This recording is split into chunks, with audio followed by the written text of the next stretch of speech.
with a new camera.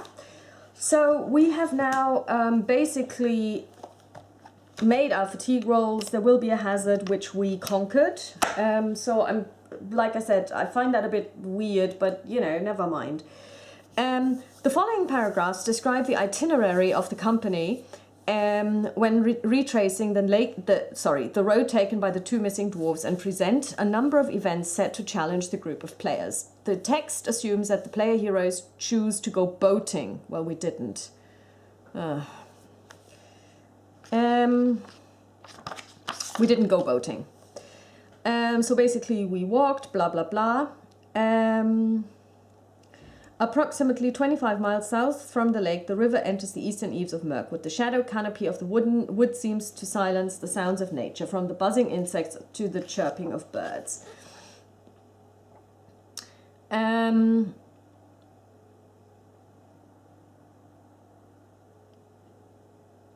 So we don't have anyone who's on the lookout. We don't have any scouts. So this is now really turning into an issue, because you have 4 different roles and that you need people to take. So we've got the guide, we've got the hunter, we've got the scout, and we've got the lookout. The problem is, if you only have 2, you can't really give them more than 1 role. So for the sake of argument, we will have to do this differently, because we only have 2 characters. So we are going to give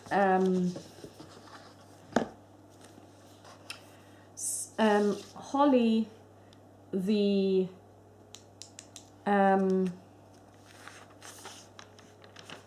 Holly is going to be scout.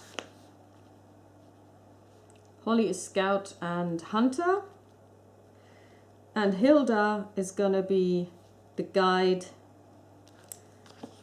and the lookout. And I don't understand what the guide was supposed to do here, because oh yeah, she would have been doing the roles for taking the boat, which is a bit weird, because you know that's not really guide stuff, because it's athletics. So what we're going to do is we are going to roll a couple of dice. So first of all, we're going to roll on the Explore, and that is going to be done by Holly, and she has 3 dice. Remember, we didn't get any success dice because we suck at lore, and we got a 12, 14, 15, 18, which is a good success. Oh, and it's a prolonged action for which we need 4 successes. So let's look at 149.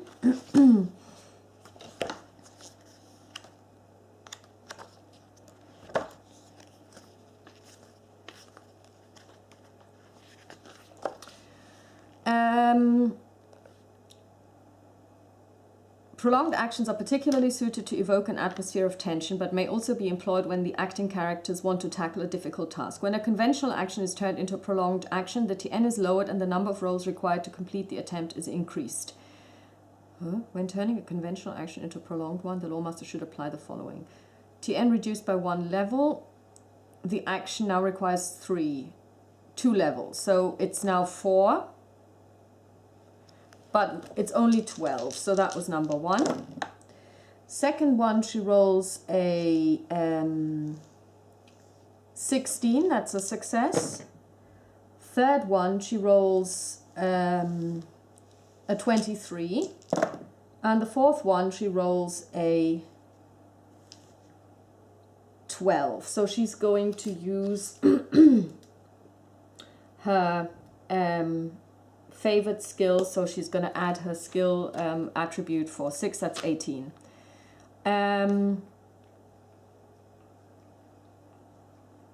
We are now actually following the right path, which is good.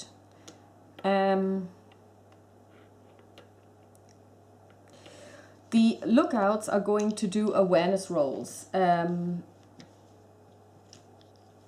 So that's Hilda. and she has 3 dice, and she can do twice. She can do this twice a day. So she does 10, 13, 20. That's a very good success.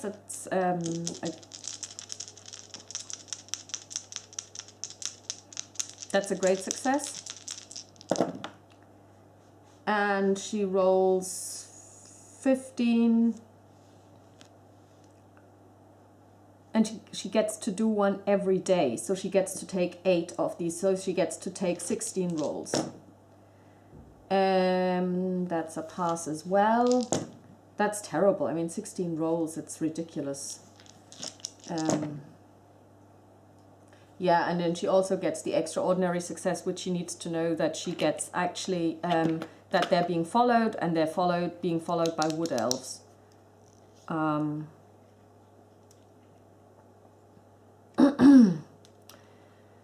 The companions stop being alone as soon as they enter Mirkwood. A group of 4 wood elves is quietly following them. They tread silently along the western riverbank on hidden paths that only they know and see, sometimes leaving the ground to continue their progress from tree to tree. They are following orders issued by the Elven King Stranduil, who sent them to watch that area where the eastern borders of his realm meet the Long Marshes. If the elves are discovered, they can be approached. Otherwise, they keep following the company.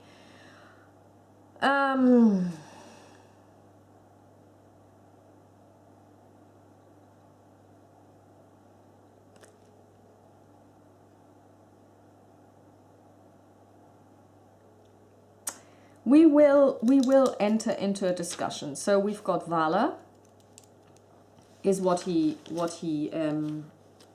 going to value. His name is Galleon. So the Valor is 2. We have 1 Hobbit, which reduces the success rate to 1. We're going to do some preliminary rolls into insight.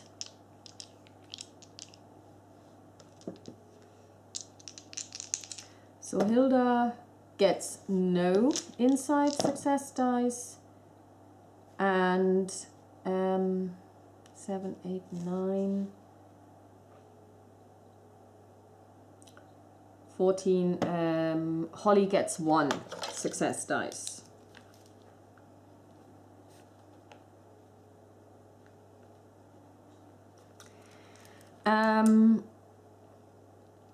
So we're now going to do introductions. And I think introductions should be courtesy. So we're going to start with Hilda. She's going to, and we're going to select a spokesperson. That's Holly, because she's a woman and they don't like hobbits. So she rolls and she fails. So the introductions didn't go so well. So we've already reduced the tolerance level to 0. Which means that we can forget about this, it's not going to happen.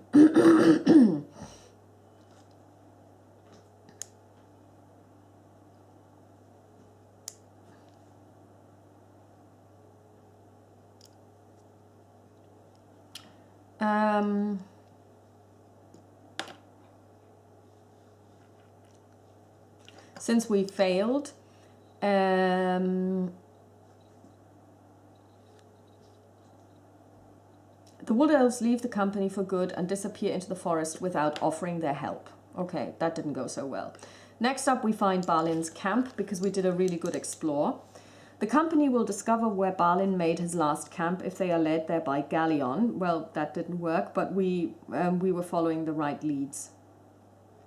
It is a patch of dry land rising to the west of the river course, a few miles north of where a stream descends from the mountains of Mirkwood to join the river running, the Rotting River, a brook of dark and muddy waters mostly avoided by the elves as it exudes a putrescent reek even in the coldest months of the year.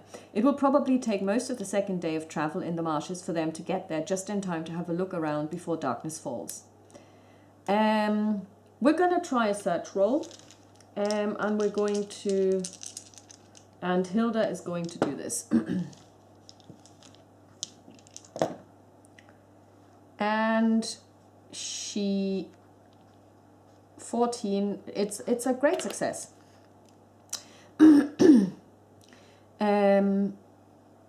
And we find traces of a days old encampment, and it indicates that the two dwarves set up the camp but didn't sleep there so that's not too bad. And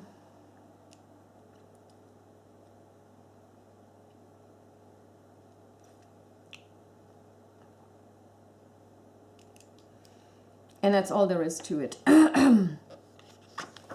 We didn't get an extraordinary success, so we don't find the spell protected box. So we're gonna basically ignore this because we didn't find it.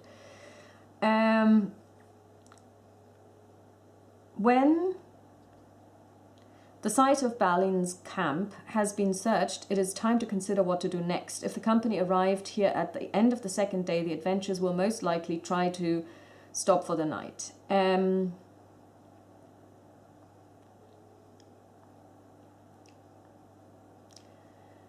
then we can have the stone troll.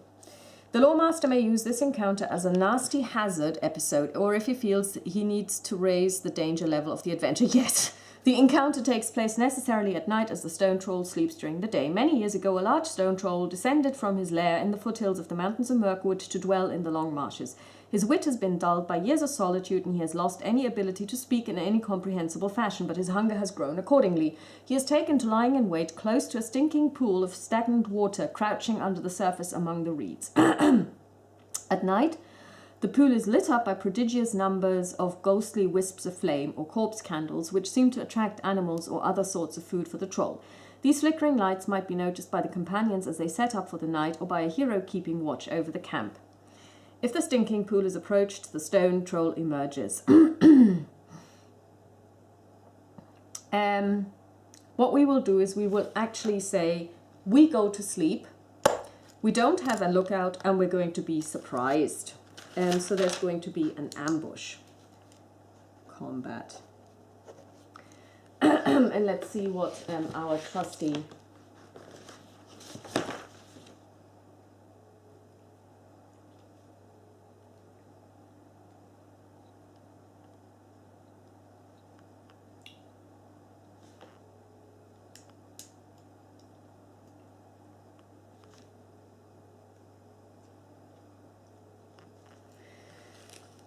M 167.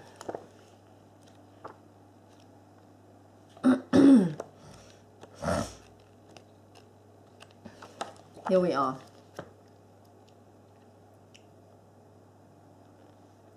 So now we need to roll awareness, and the TN is 18.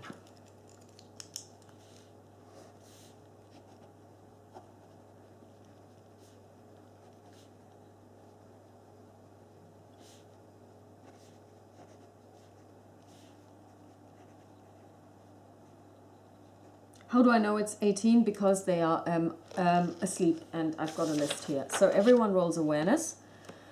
Hilda goes first. 6, 12, 15, 17, plus her body is 20, and it's an extraordinary success. And Holly basically just rolls a feat die, and she gets a 12, but that doesn't help because it's not enough. Oh, they can actually warn another companion.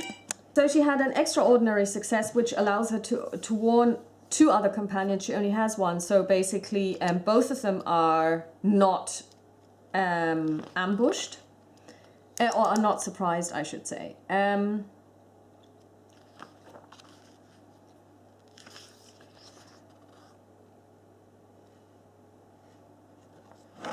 And the company is defending, so now we need to determine the initiative.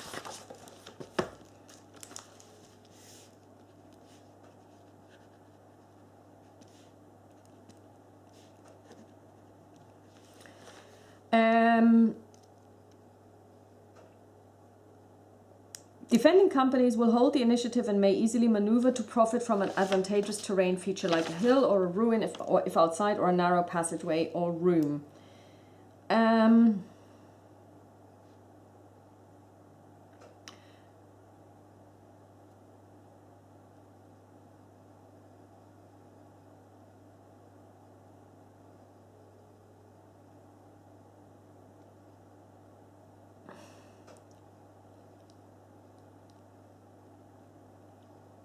Okay, we have the initiative.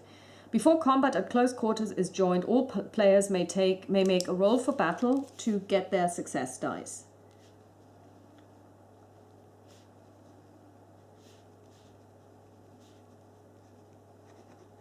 Let's see if we have battle. No and no. So that doesn't work. So we don't get any advantages. Next we have resolving the opening volley.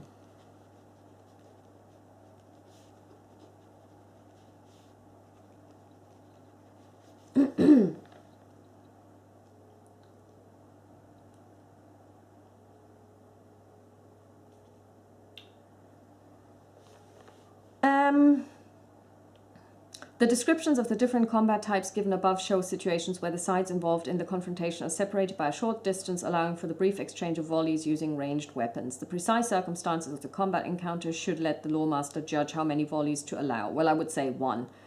The difficulty of all volleys is equal to TN12 plus the parry rating of the target, modified by a shield if one is carried by the target. If a target is aware of an incoming ranged attack, a shield doubles its modifier as the carrier deftly protects himself.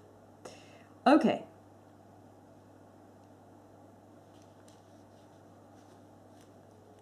So, let's see what we have here. We have a short sword and a bow.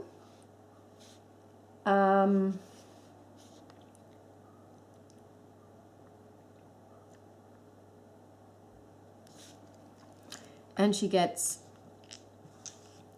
1 on her weapon skill.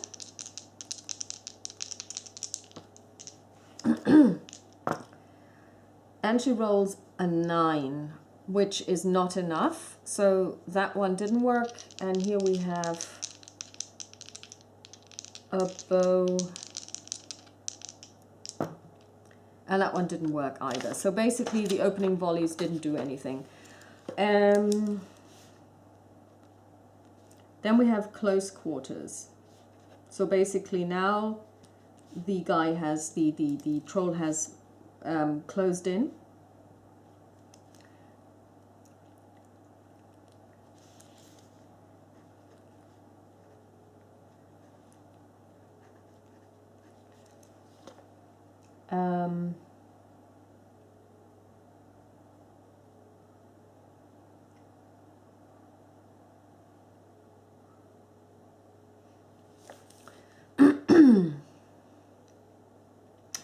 A combat round represents the time it takes a hero to accomplish a significant action like attacking with a weapon, breaking down a door, freeing a tied captive, and so on. Trivial actions like opening a door, passing an object to another character, or dropping an item don't take up any significant time and can be carried out at the same time as more important tasks. A number of combat-specific tasks that players may attempt during a fight are listed at the end of this chapter. During each combat round, all combatants belonging to the side holding the initiative take their turn, followed by the other side's stance. At the start of each round, all players declare their character stances: forward, open, defensive, or rearward. Characters can only take a rearward stance if 2 other characters take forward, open, or defensive stances. Since there's only 2 of us, we can't have rearward. Stances. A character stance describes the attitude of a hero during a round of combat from boldest to most cautious and determines both his basic combat target numbers and the order in which each character acts. During the first round of combat, all players select a stance for their heroes, choosing one of the 4 available. We have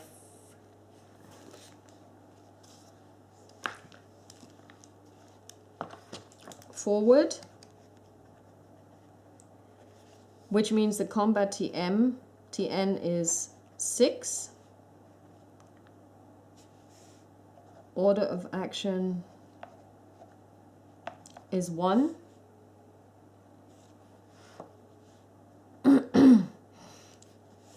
Then we have open, which has a TN of 9, and act second. Defensive is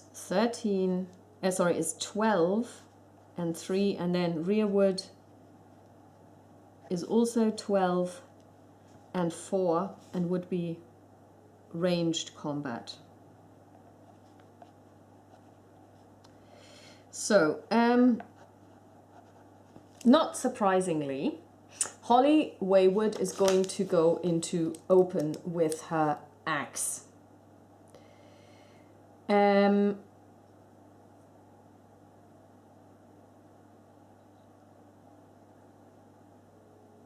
she is going to attack.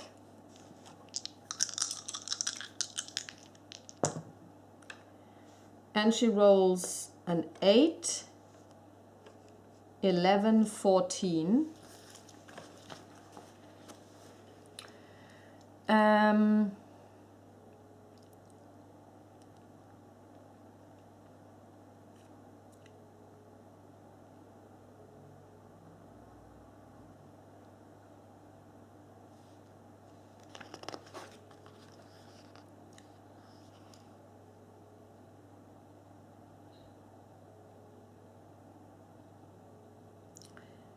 And the parry value of our friend the troll is 5. So we overcome him because we have an 11 in total and we rolled a 14.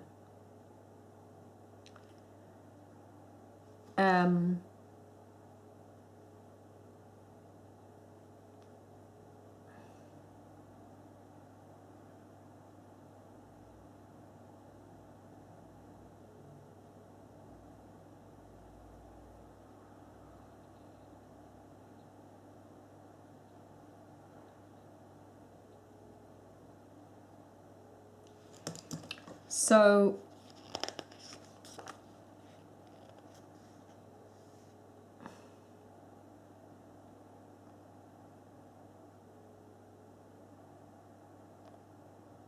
oh, I get it. You can only use your additional attributes if you spend hope.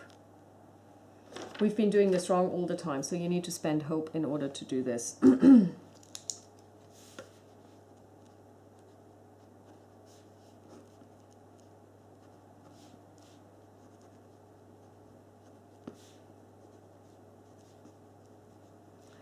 Okay, so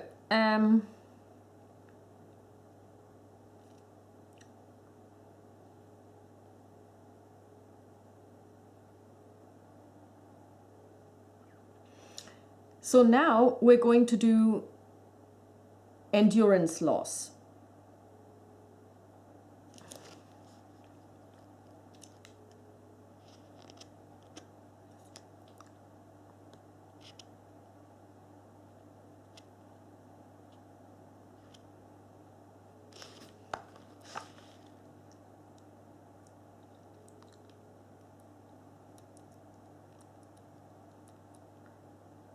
Oh, now we need to check if actually our armor holds. And the troll rolls 5, 8, 10.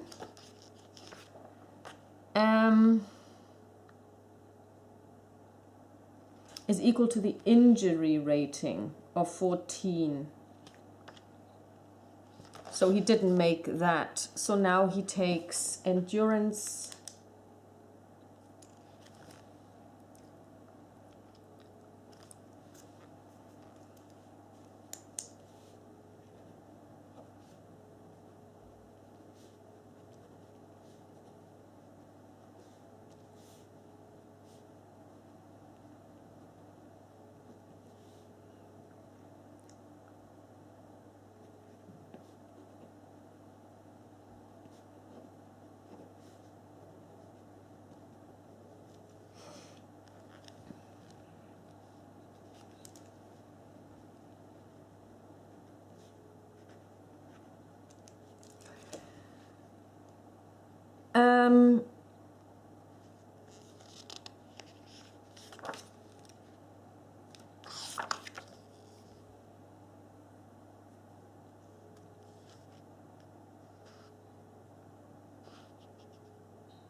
No, it didn't. It wasn't higher than the endurance, than the edge. No, it wasn't.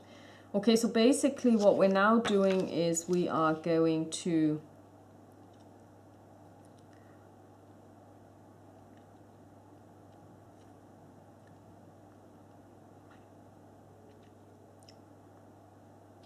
he now loses endurance points equal to the damage rating.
And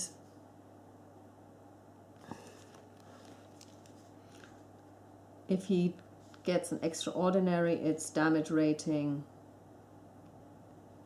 plus twice the hero's damage rating. So now that's not the case because we didn't get this, but we whittled away at his endurance, and his endurance is 60. So we now reduced his endurance by 5, so he's now at 55. Next up is, sorry, what was I looking at? No, actually it's 7.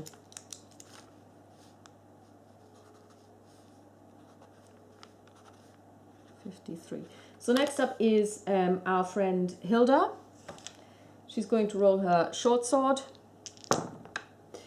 And she rolls a 6, a 9, which is not enough. So she doesn't do any damage. So now it's the trolls,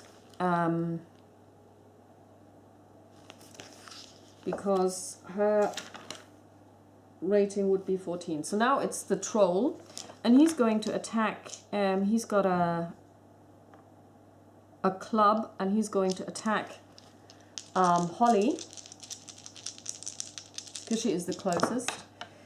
And he rolls a 7, 11, 14, and her parry is, that's a good question. What's her parry?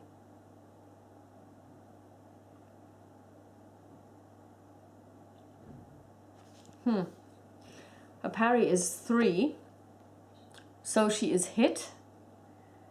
Her armor is 1d6.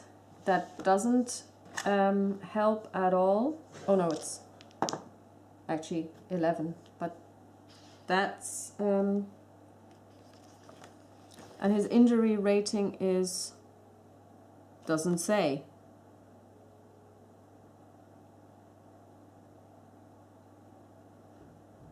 What's the injury rating? Great, that's... Oh.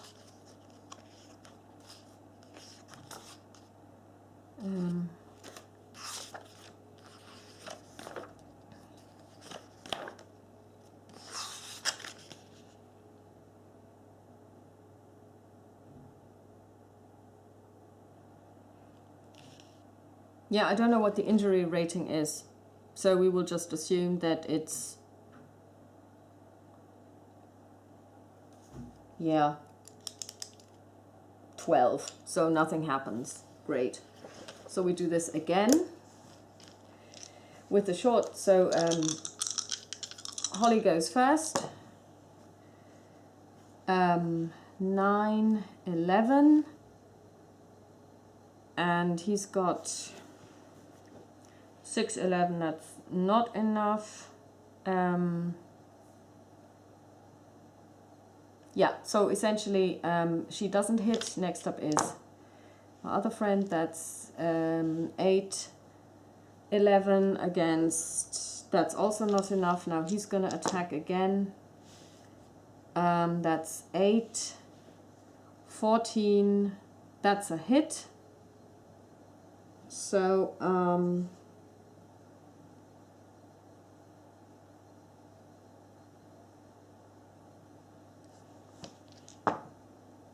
9, so I get hit.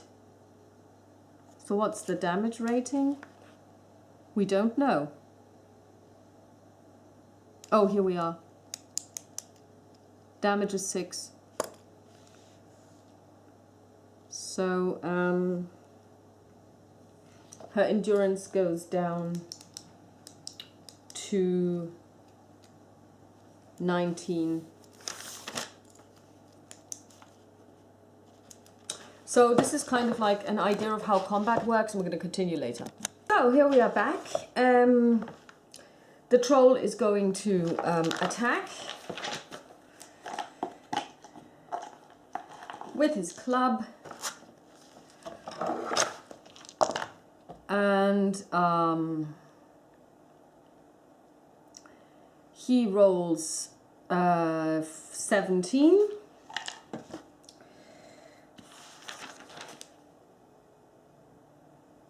Which is more than we've got. We do an armor check against the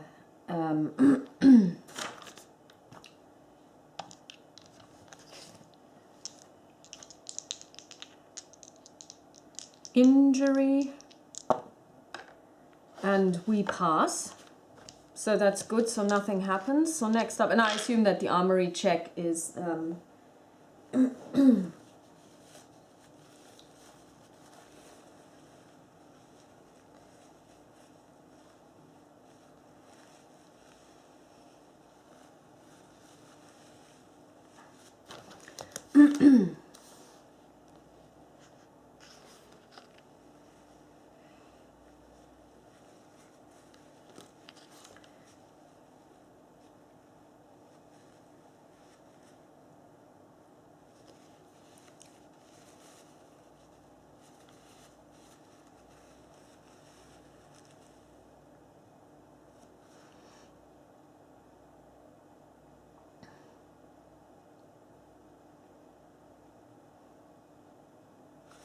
I'm not quite sure.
So we reduce by the damage, so that's then 46. And next up is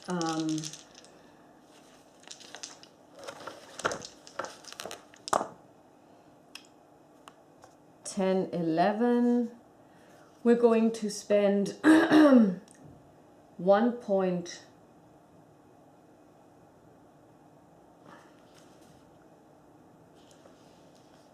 of hope to get to 15, which means we hit.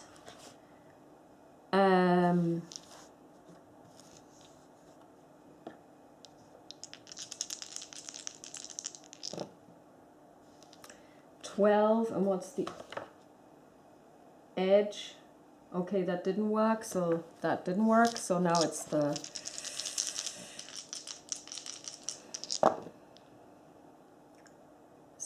yeah, that's a hit, no problem there.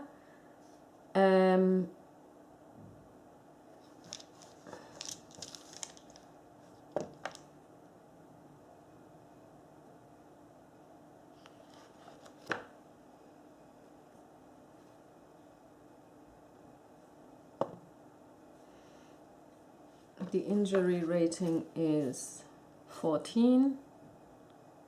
Sorry, I have to roll this as well. Ah, yeah, that actually didn't work, so we're not injured. So now it's Holly again. 10. She's going to spend a point of hope to 15 to make it.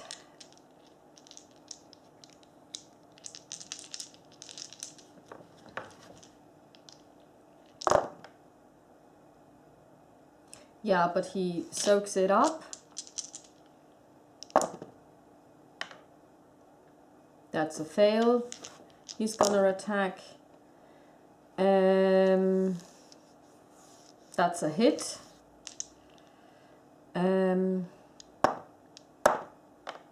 That's a miss.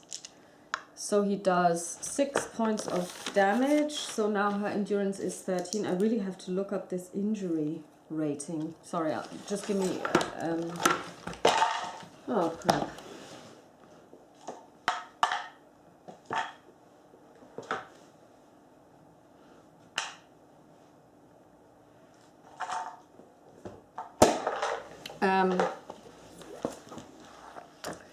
Yeah, I'm not so sure about this whole injury rating thing. Like I said, I mean, the rules are actually, I'm afraid to say, badly written.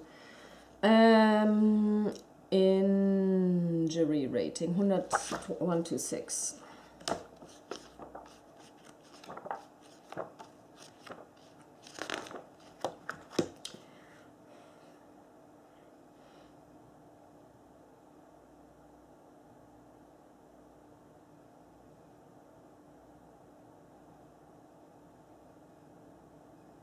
Oh, only when they're okay.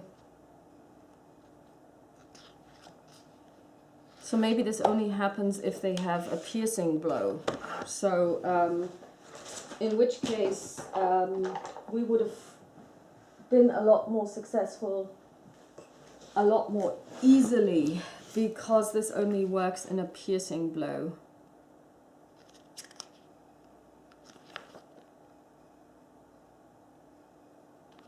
How does that work?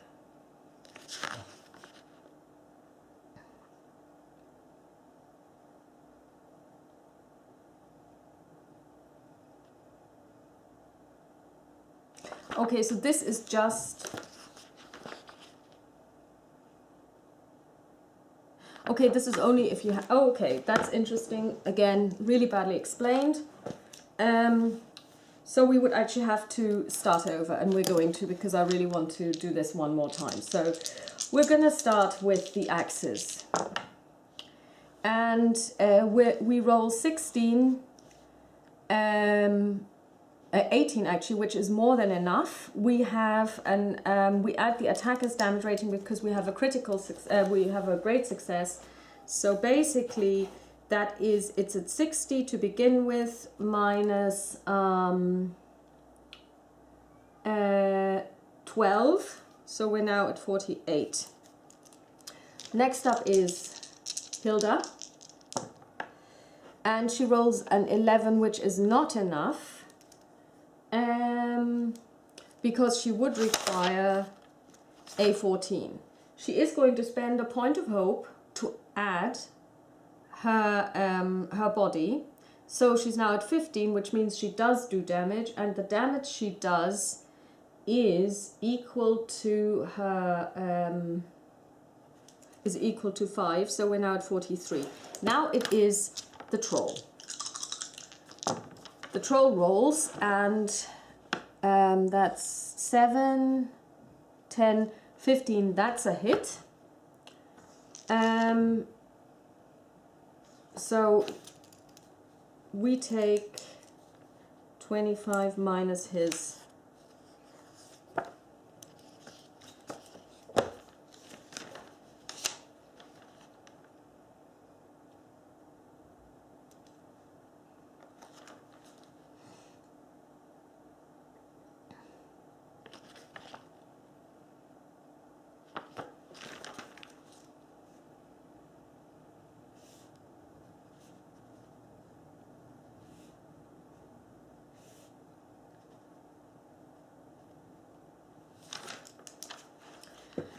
Okay, so his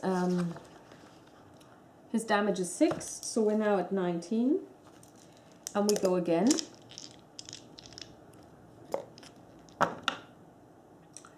And that's not a hit at all. Could we increase this? 7, 12. Yes, we're going to do this. So we do 7 points of damage, so we're now at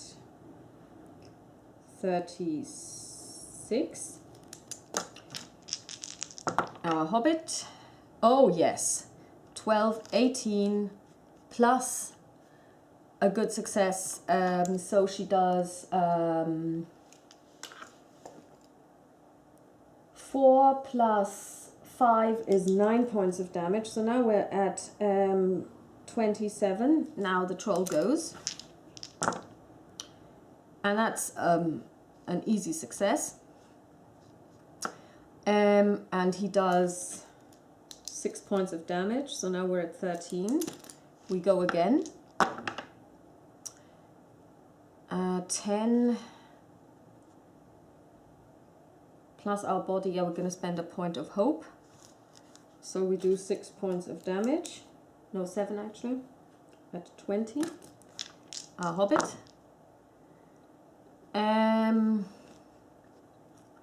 7, 12. We're gonna spend the point of hope. I'm not gonna keep track of this, but you know, their hope is actually quite high. So he is now at 15. He hits back. Yes. So that's a double whammy. And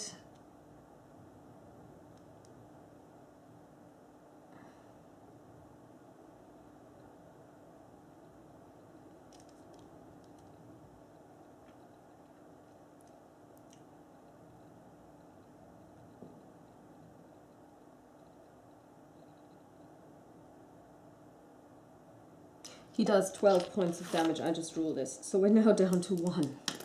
Okay, last ditch effort.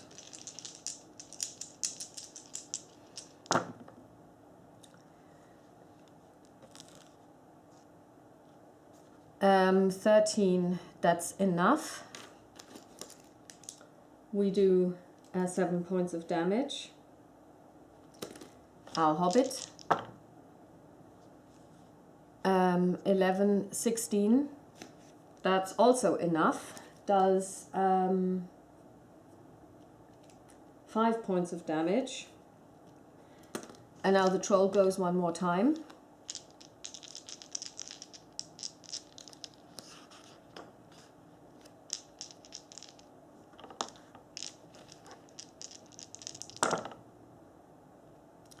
Yeah, and he hits, and well, we're down, we have less than 0, so now our hobbit goes. Aha, did you see this? 2 6s and a 10. So the troll is toast, but so is Holly. I don't know what happens when you're down to 0. I guess you're dead. If you have no endurance left.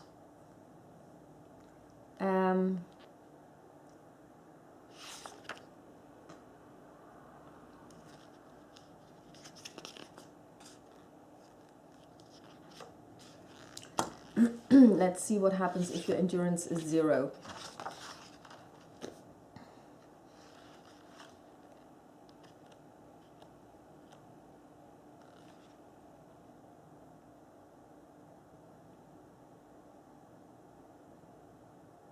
One 7 6.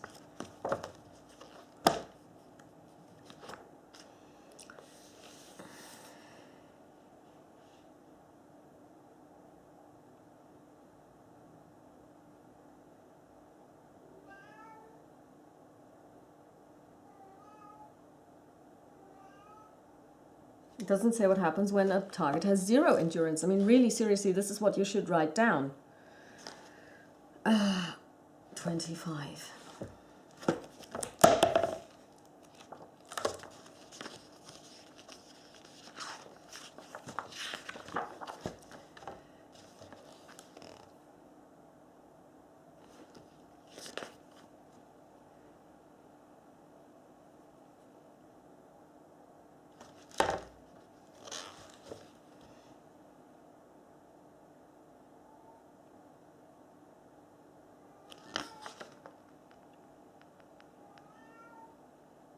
Oh, she's unconscious. Okay, so also she would have been weary in the meantime, which I didn't take into consideration.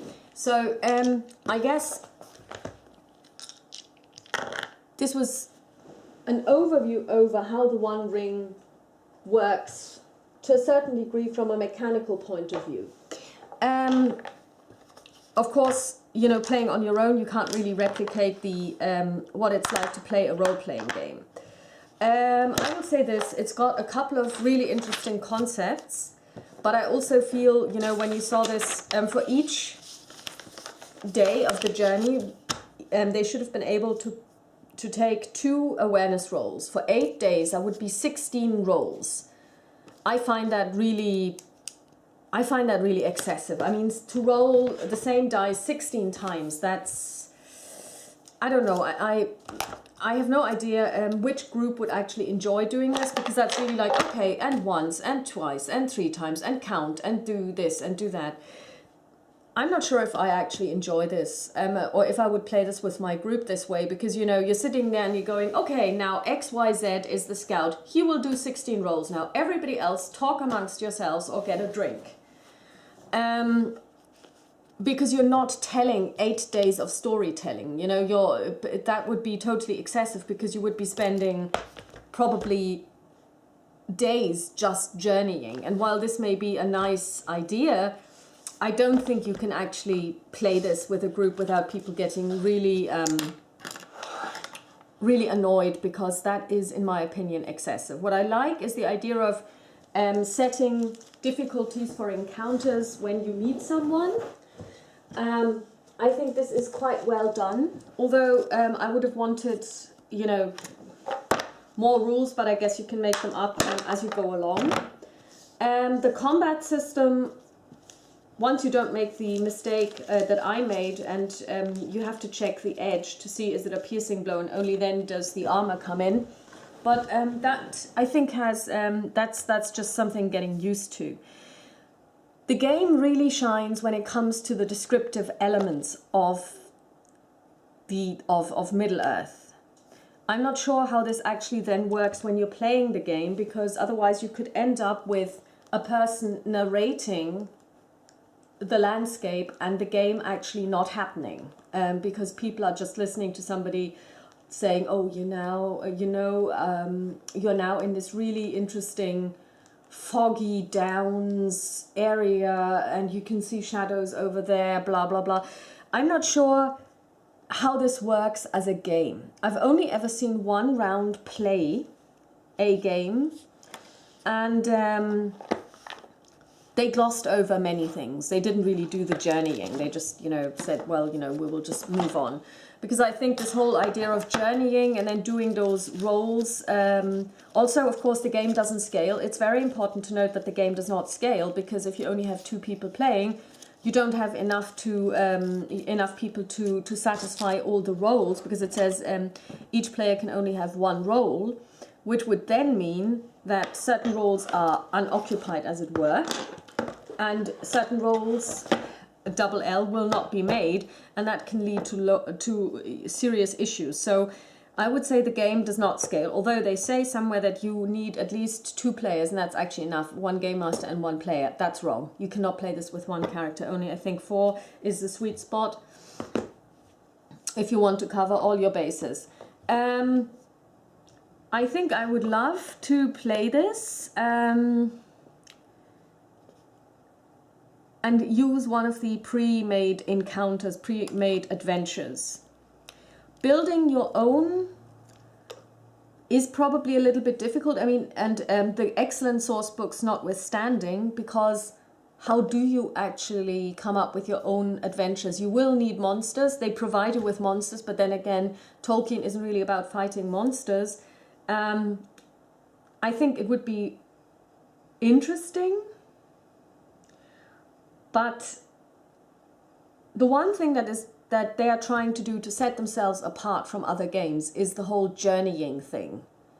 And to me, that is the one that is the most die roll heavy, where you could end up having to make very many die rolls and people just going, why do I have to do this? So that was the One Ring. It was number 8 in our 12 games of Christmas.